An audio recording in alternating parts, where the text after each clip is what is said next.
Welcome back. Welcome back to Money Moves, Wendy. Happy Tuesday.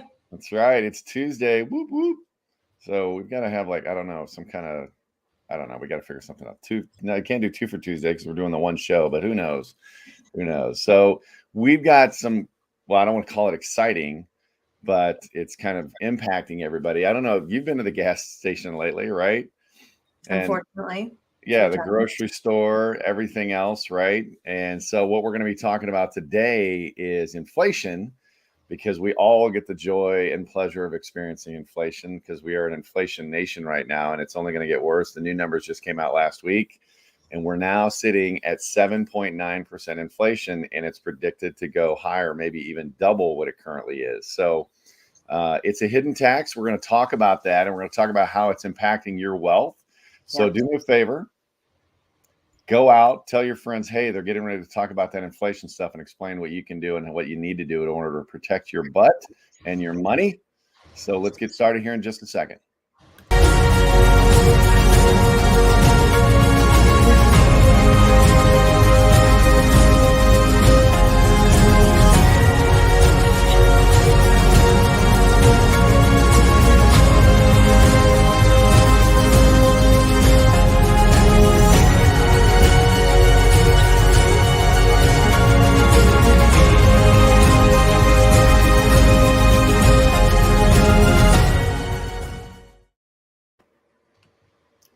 And we're live, Wendy. We're back. So you ready to talk about this stuff? I know you enjoy spending all that extra money, all that hard-earned money at the grocery store. Yeah, and it's crazy how quickly it adds up. I mean, our grocery bills have increased a ton over the last few months for the same stuff. It's annoying. But it's only 7.9%, right? That's like a whole addition. I mean, our sales tax in Tennessee is 9.25. Like, it's almost now doubling our sales tax. Mm-hmm. Like, right? Yeah. Well, and and honestly, I think those numbers are a little fudged, as far as how they're calculated and things like that, because you look at gas prices a year ago versus today, they're definitely up more than 7.9%. That's for sure. You need gas to get to work, right? To go and do your things with your family. So it starts to trickle down, and okay, now people are going to travel less. So that means less hotels. That means less everything else. Airfare. I don't know if you looked at airfare over the last few weeks. Nasty. Because of fuel costs, it's gone up. Food's gone up because of, obviously we're a just-in-time nation. And so truckers and stuff like that all gets passed on to you and I as the consumers. Mm-hmm. And it gets very frustrating. Right. Mm-hmm. But one of the real things that, I call it a hidden tax, right? It's one of the levers, and I'm going to explain this to you for those of you listening out there, why my personal and disagree or agree with me, Wendy, but you look at why is this a hidden tax? Well, you're taxed on your money through what, you're talking about sales tax, income tax, federal. And if you're in a state with state income tax, you're taxed there as well. But the other lever that the government has is to tax your money through inflation. And a lot of people, well, the government doesn't really control inflation. And yeah, they do to a large part, right? Because of the mechanics behind the money system and things like that, how it works. You let that inflation start tricking up, and they've got to manage it so it doesn't turn into hyperinflation. But really, if you've got $1,000 in your account, right, savings account, that $1,000 is now worth 7.9% less this year. Right. Well, no, John, I've still got the $1,000 in my account, so nobody took any money from me. Yeah, they kind of did, because they printed more money, which is the main cause for inflation, right? They printed more money. So now your $1,000 buys 8% less this year. Yeah. Does that make sense? So it's almost like you lost $100 on your money. You lost $80. So it's one of those. So it is, and that's only 1 year. So imagine if it's consistent over 5, 10, 15, 20 years. And that's really what happens. So we're actually going to talk about inflation and the impact even just a 1% change can have on you and your wealth building. But I don't know. What are your thoughts on that? Is it a hidden tax? What do you think, Wendy? Yeah, I mean, I never really understood inflation except the price of things goes up, right? Yeah. And in the corporate days, it was like, oh, but we give you a pay increase of 3% every year to kind of match, inflation. So you always make the same amount of money. But I was reading yesterday one of the books you recommended, and it was talking about, us going from like that, gold and silver backed currency to Mhm. what fiat currency, Fiat right? currency. Yeah, check you out. Yeah, fiat currency. Learning. So basically, yeah, we just print money and there's no real value except what we say it is, right? And Mhm. so as they print more money, it really hurts us, right? Like I think as kids, you think, oh, print more money, like everybody can get more money, but it decreases value. So I've seen from illustrations we've done with people how that inflation really impacts. And it's never been that real to me until seeing it in active numbers Mhm. on like, if you want $1 million when you retire and you're not retiring for 30 years, $1 million is a totally different number, Mhm. and you talk about a lot about the buying power of your money. And to me, that like makes a lot of sense, right? Mhm. My buying power is less in the future because of inflation. So, but yeah, it is. It's a way for the government to get more money from Well, us. and like I said, it's another tax mechanism that they can use to pull money and redistribute wealth. I mean, that's really what's going on. It's at some point, but there's a great book out there, and we'll put the link in the description. But it's called "Whatever Happened to Penny Candy." It's part of the Uncle Eric series. I forget the author's name, but look up Uncle Eric, "Whatever Happened to Penny Candy," and it explains through the inflation, the monetary system, and things like that, how your money's actually taken away from you.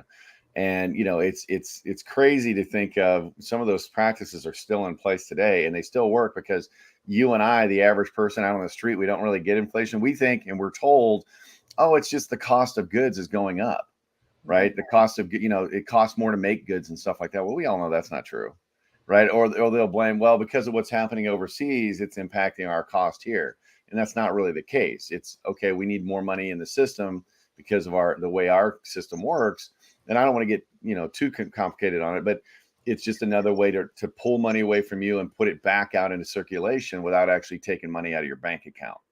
So you look at that also impacts on the other side of your wealth planning strategy. And I've got some stuff we're going to talk about here in a little bit, but you look at, okay, I'm a 30-year-old, I start to put money away, and you plan for inflation. Okay, you plan for inflation. A lot of people think the example I use, I'm making X per year. If I continue to make that in my retirement years, that's great, because I'm going to tell you right now, unless you're a high paid executive, you'll need less in retirement and income. That's not true. But we'll talk a little about that today. What really is happening because of inflation. So I've got a screen that I want to share. Let me pull that up. And so this is the impact. Let me know if you can see that, Wendy. Yep, it's there. Okay, so this is the impact, and this is, again, let me throw out my disclosures because the attorneys behind the scenes are going to go, well, this is for educational purposes only. Individual results vary, and blah blah blah. So you get the deal, right? But I want you to see the impact of just 1% in the change of inflation rate can have on you. So let's say that you're a 30-year-old person born in 1992, right? I'm getting ready to get serious about building wealth and stacking cash, right? My target is $6,500 a month in retirement down the road. Okay, and what do I mean by that? Well, a lot of people think that I need a big stack of cash, a big asset to pay for my retirement years. You don't want to have necessarily a big stack of cash. What you want to have is a consistent stream of income created by that cash. Okay, so you want to have a big pile of cash that comes and pays you every month, so that we can just go on living life as normal. But if you look at this, I'm going to go out to age 67. And I know a lot of 30-year-olds going, no, I'm retiring at 45. If you can do the math and make it happen, God bless you. But most people out there in the working class, that's not going to be the case. But look at this. If I want to have 6,500 a month coming in, that's $78,000 per year in annual income. It's pretty good income. You're not flying around in a private jet, but you're going to have a nice retirement. And I go out to age 67, which is the full Social Security age. I'm going to have my retirement plan to last through age 85. Okay, based on death calculations, things like that. Average age lifespan is about 85, and assuming just an 8% growth, which is actually better than what the S&P is averaging. Okay, well, such and such, this guru talks about 12, 13%. They may talk about it, but I'm going to tell you right now, that's not a reality, other than maybe 1 year or maybe two in a row. You're looking at, I'm retiring at 67, I'm 30, that's 37 years from now. You're going to have some downs and everything else. So at an inflation rate of 3%, to have the same buying power, and that's what Wendy was talking about earlier, you need to have $232,000 at age 67 coming in rather than the 78,000. Everybody, Wow. do you get that? Wow. And that's one of the, I'm getting an echo, Wendy. So that's one of the things that you look at, that 232,000. Why do I need so much money, John? I only needed 78,000. That's the negative impact inflation has on your buying power. So at age 67, if you're 30 now and you want $78,000 in today's dollars to have the same buying power at age 67, you actually need 232,000 coming in. 232. Say that 10 times fast. Okay, what else does that mean? Well, that means I need a target number of 3.7 million to be able to fund that goal from age 67 to 85 years old. Okay. And that's slowing down to a 4% rate of return during retirement. So you're going to have a lower growth in your retirement years. So basically, I need to start putting away $1,500 a month at age 30 in order to hit my goal. It's called math. Do the numbers. If you doubt me, do the numbers. It's simple math. Okay. Because a lot of people think, oh, I'll start and I've got all this time and blah, blah, blah. You don't. You've got to start getting going earlier. Now, if you can't do $1,500, fine. Do $150, but do something. That's the point. So just a 1% kick in inflation. And Wendy, what's the inflation rate right now? 9.8, 7.8. You had it. You second guessed. So it's 7.9. Okay. And just a year ago, it was, right around 3, just under 3%. So it more than doubled. Right. But I'm talking about the impact of just 1%. Here's what the numbers look like at 1%. So now to have that same $78,000 buying power today in 2022, when we go out to age 67, 37 years from now, you need 332,000 to have the same buying power. Okay. Because it's deteriorating your wealth quietly behind the scenes without you even realizing it. Now my number has jumped up from 3.7 million to 5.5 million by age 67. And I need to stack $2,200 a month. Okay. So think about that. Just 1% of change of inflation. And now I've got to add another $717 per month to building wealth. That's the impact it's really having. Yeah. Are you getting an echo from me right now? Now keep going. Okay. Yeah. That's insane to me. I mean, 3.7 to 5.5 million. Yeah. Is the difference of 1%. Well, and that sometimes those numbers get so big, they're out there, it's like, okay, that's just, 3.7 is huge, 5.5 is huge, but it doesn't make it real in your mind. But when we're talking to everyday people, that's $717 a month. That's real. I know what $717 is. I've purchased things for $717. I know what it can buy me today. And so all of a sudden it becomes real. So imagine having to add another $717 every month, 12 months out of the year for 37 years, just in order to have that same retirement. All of a sudden now it's like, holy crap. And that's at a respectable return of 8%, average rate of return and things like that. Again, this is for educational purposes only. Go out and do some math on your own. But that in additional 1% of inflation is eating up that $717 per month for no other reason other than there's inflation on the table. So it's critical that everybody looks at that number when they're doing part of their planning and plan for it, or else you're going to be hosed. Yeah. And honestly, until meeting you, I never really had anyone walk through how inflation can impact retirement before. Mm-hmm. So I love that we do that with everyone we talk to. Yep. Well, yeah, go ahead. So what do we do about it? Stop buying stuff. No, I'm kidding. No, it's just you there's really nothing you can do about it. Obviously, you can get, write your senator and senators and things like that. But, the inflation is one of those things. Just remember it, when you're talking about the economy, come the election time, and vote for whoever you want. If you're okay with inflation being what it is and the redistribution and things like that, then vote that way. If not, you want to vote, a little more towards the fiscal conservative, right? And make sure the economy is humming along. But the point of bringing this up today is really control your costs. That's why we talk about building a spending plan, because that additional 8% that you're paying today, as opposed to last year, that's 8% literally on every purchase. Okay, on every purchase you make. So your income has gone down basically by 8%. So you need to adjust accordingly. And that's one way you can really control your spending through a spending plan or a budget, call it whatever you want. And then the other thing is making sure you're stacking more cash than maybe you are today. And you've got to have a real conversation with yourself too. You're not going to start saving, $300 a month at age 50 and all of a sudden think you're going to retire at 60 and, live off Social Security, because that's a whole nother conversation that we didn't even have.